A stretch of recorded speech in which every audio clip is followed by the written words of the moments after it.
Assalamualaikum warahmatullahi wabarakatuh. Salam satu Tuhan, salam toleransi, NKRI harga mati. Oke, pada video kali ini kita akan membahas atau mereaksi, ya, paling tepatnya mereaksi sebuah video percakapan atau diskusi antara seorang muslim dan seorang non muslim. Sebelumnya kita disclaimer dulu ya, dulur-dulur semua. Bagi teman-teman yang non-muslim, silahkan untuk men-skip video ini. Bagi yang berkenan, silahkan menonton dan bisa memberikan tanggapan di kolom komentar. Oke, pada video kali ini kita akan mereaksi sebuah percakapan dari seorang wanita yang beragama Kristen, namun berpenampilan seperti seorang muslim. Jadi si domba betina ini, kita sebutnya domba betina ya, karena mereka menamai diri mereka domba yang hilang dari Bani Israel. Ya akhirnya kita panggillah si cewek ini atau si perempuan ini domba betina. Jadi si domba betina yang bernama Mikana ini melakukan live streaming di TikTok dan membuka percakapan, membuka diskusi. Lalu masuklah seorang muslimah yang diberi kesempatan untuk bertanya. Nah, langsung aja kita langsung ke video seperti apa, lalu kita akan komentari atau kita akan reaksi karena cukup seru nih perbincangan di antara mereka. Oke, langsung aja kita saksikan videonya. Soalnya saya mau baca tapi nggak bisa keluar ya kalau dari aplikasi. Oh ya, saya aja yang baca ya. Siap. Aku tidak dapat berbuat apa-apa dari diriku sendiri. Aku menghakimi sesuai dengan apa yang aku dengar dan penghakimanku adil, sebab aku tidak menuruti kehendakku sendiri melainkan kehendak Dia yang mengutus aku. Terus pertanyaannya? Pertanyaan saya. Oke, kita pause dulu ya. Jadi si perempuan muslimah yang akunnya bernama Ultra Pink ini, dia bertanya tentang ayat yang ada dalam Bible ya. Jadi bukan ayat sih sebenarnya, karena di ayat itu hanya untuk Al-Quran kita ya. Jadi mereka mencomot-comot bahasa Al-Quran untuk digunakan di dalam kitab suci mereka seperti ayat, terus Alkitab, Rasul, Nabi, bahkan Allah pun diambil sama mereka, digunakan sama mereka di dalam kitab suci mereka. Jadi si muslimah ini bertanya tentang Yohanes 5 nomor 30 yang isinya seperti ini ya. Nah, kita akan lihat tanggapan si domba betina ini seperti apa. Kita lanjut. Di situ kan Yesus menyatakan bahwa kan ini konsepnya sebenarnya bukan konsep, tapi yang kakak imani adalah Yesus itu adalah Tuhan yang diutus. Nah, di dalam ayat itu mengatakan bahwa Dia tidak akan menghakimi kecuali dari kehendak maksudnya Dia yang tadi kakak baca, aduh saya lupa kak, sorry. Aku menghakimi sesuai dengan apa yang aku dengar dan penghakimanku adil. Iya, melainkan dari Dia yang mengutus aku. Nah, Dia ini siapa? Oke, jadi si muslimah cantik ini ya bertanya, di dalam ayat tersebut ada kata dia dan ada kata mengutus. Nah, sebenarnya poin pentingnya itu ya. Mari kita simak jawabannya seperti apa. Iya, jadi ketika Tuhan Yesus datang ke dunia, Dia sebenarnya bukan duta, bukan utusan. Tetapi ketika di Filipi 2 ayat 6 sampai 8 ya, di situ tertulis yang walaupun dalam rupa Allah, Rupa Allah maksudnya wujud Allah, Allah itu sendiri. Nah, dia mulai ngelantur-ngelantur nih. Ditanya ayat yang dibacakan tadi, Yohanes 5 nomor 30 tadi, dia malah kemana-mana jawabnya. Membawa ayat-ayat lain yang tidak ada hubungannya sebenarnya dengan ayat ini. Padahal sudah jelas ya pertanyaannya bahwa si muslimah ini bertanya, dalam ayat tersebut ada kata dia dan ada kata mengutus. Nah, sebenarnya tujuan utamanya adalah dia ini siapa, yang mengutus ini siapa, dan yang diutus ini siapa. Ini jawabannya malah ngelantur kemana-mana. Dia datang berkenosis, mengosongkan dirinya sendiri dan datang dalam rupa manusia, itu namanya diutus. Dia mengutus dirinya sendiri. Wow, dia mengutus dirinya sendiri. Kira-kira dulu ada yang paham atau mengerti seperti apa sih mengutus dirinya sendiri? Karena apa? Di Yesaya 63 ayat 9, di situ firman Tuhan, dia bukan seorang duta, bukan juga seorang utusan, melainkan dia sendiri yang datang menyelamatkan kita. Jadi kenapa dia mengatakan dia mengutus aku? Supaya orang Yahudi percaya bahwa dialah Mesias yang dijanjikan. Dialah Mesias yang akan datang itu. Gitu maksudnya. Jadi jangan kamu pikir diutus itu seperti ngutus nabi, seperti ngutus malaikat.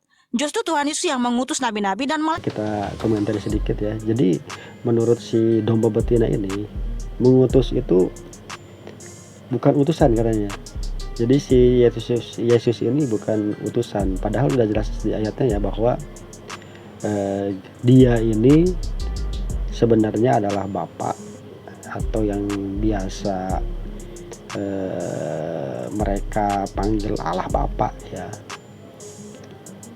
Dan yang diutus ini adalah Yesus sebenarnya. Cuman si Mikana ini tidak mau mengakui bahwa Yesus itu sebenarnya adalah utusan.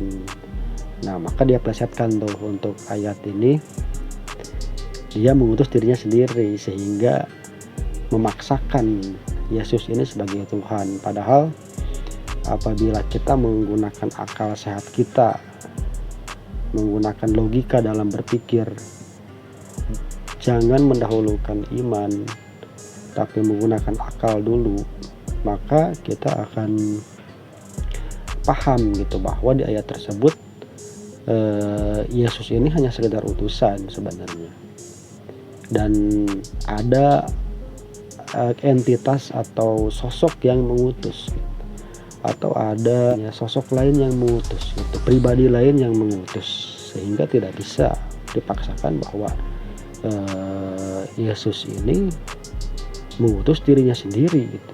Logikanya di mana? Pikir. Kita lanjut. Utus nabi-nabi dan malaikat. Ketika dia datang mengosongkan dirinya sendiri, datang dalam rupa manusia, itu artinya diutus. Lucu ya. Jadi diutus itu artinya datang mengosongkan dirinya sendiri. Waduh. Coba pikir teman-teman. Diutus itu adalah dia datang sendiri, mengosongkan dirinya sendiri, menjadi seperti manusia atau berubah menjadi manusia.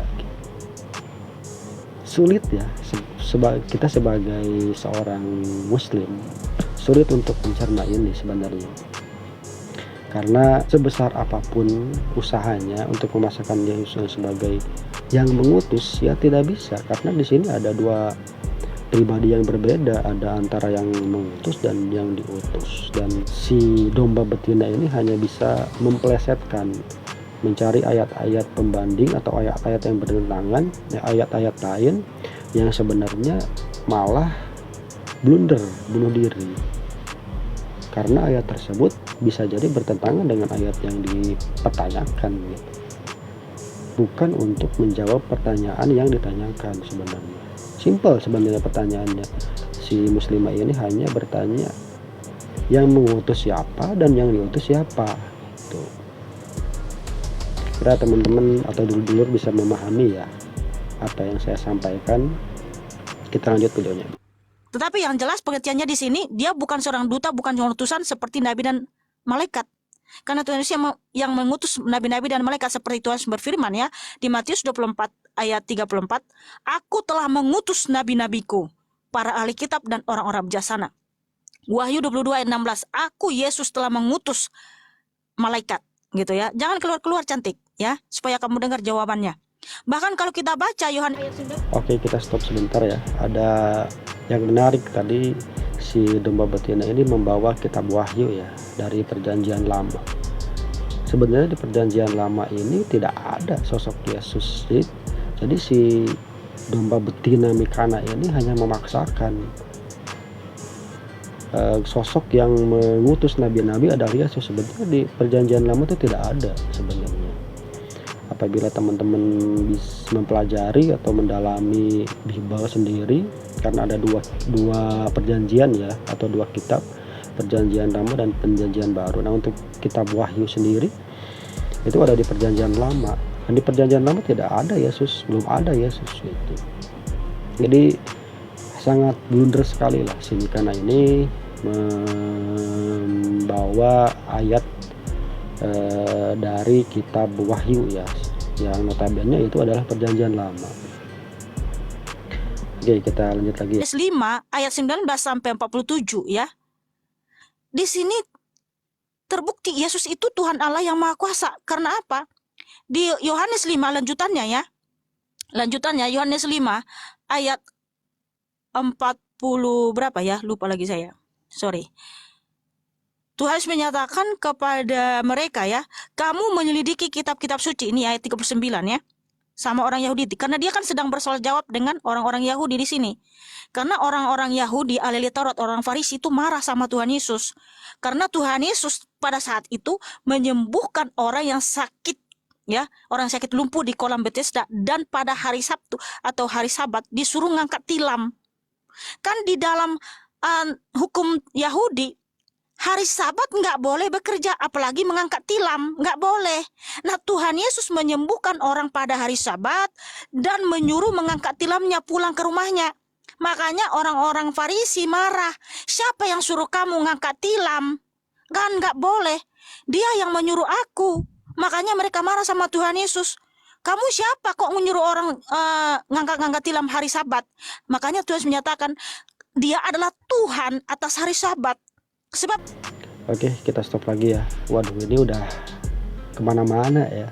Jawabannya udah ngaco banget, udah kemana-mana. Padahal yang ditanyakan tuh apa, yang dijawab tuh ngelantur kemana-mana.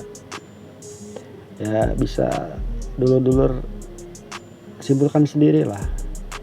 Padahal simpel loh pertanyaannya tadi. Tapi ini jadi merembet kemana-mana nih, ke ayat-ayat yang lain, ke bawa-bawa ayat yang tidak ada hubungannya dengan yang dipertanyakan tadi. Dan hal seperti ini tuh sudah lumrah ya buat mereka para pendebat atau debater dari umat sebelah atau umat Kristiani, memberikan jawaban yang tidak sesuai dengan pertanyaannya ya. Bisa teman-teman simak lah, mungkin yang sering menyimak diskusi lintas agama antara Islam dan Kristen. Banyak sekali ya dari teman-teman Kristen ini selalu memaksakan atau memberikan jawaban yang tidak sesuai dengan pertanyaannya. Oke, kita lanjut lagi, seperti apa diskusi yang sangat membagongkan ini. Karena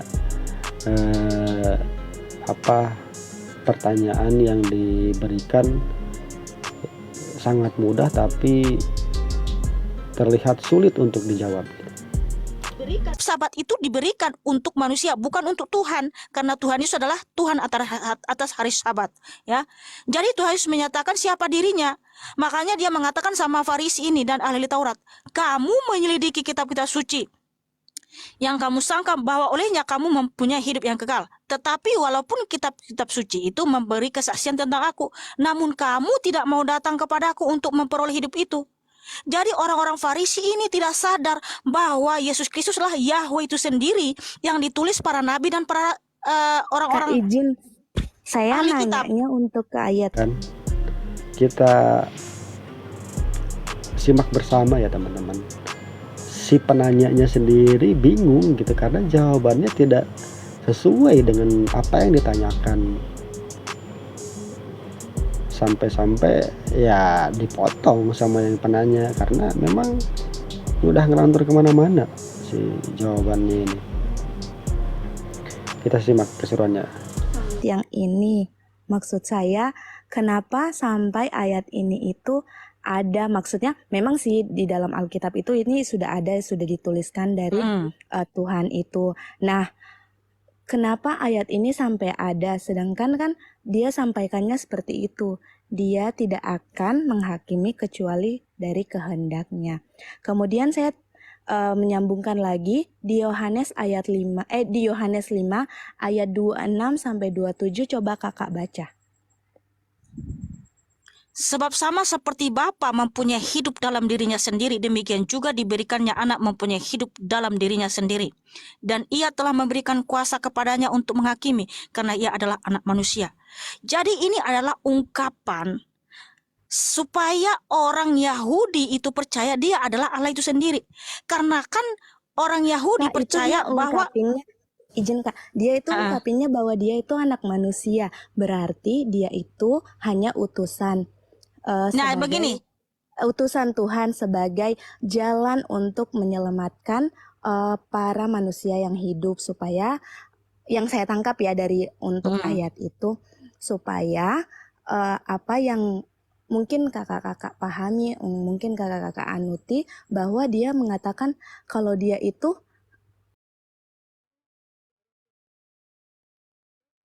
anak dari Tuhan.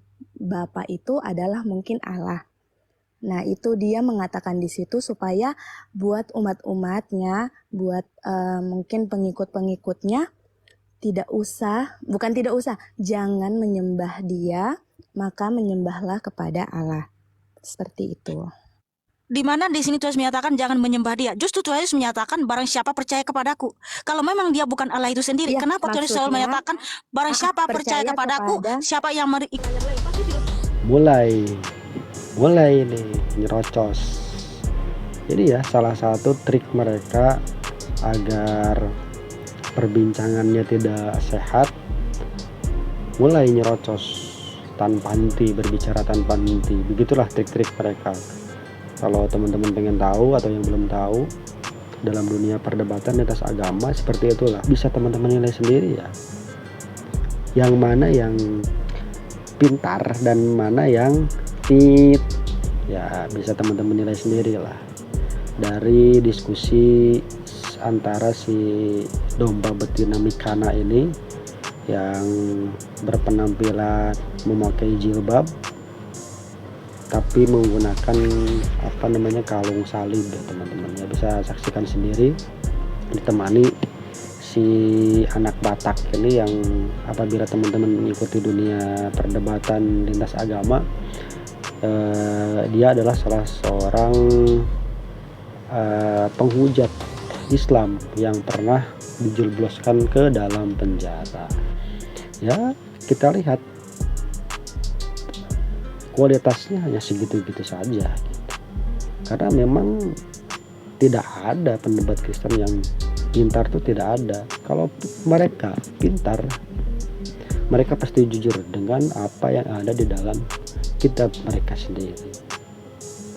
Tidak mempelintir-pelintirkan ayat, tidak memaksakan ayat yang memang bukan untuk menjawab suatu pertanyaan. Oke, mungkin untuk video kali ini kita cukupkan. Silahkan teman-teman yang ingin memberikan komentar ataupun tanggapan terhadap apa yang saya sampaikan. Oke, untuk video kali ini kita akhiri sampai di sini. Kita berjumpa di video selanjutnya.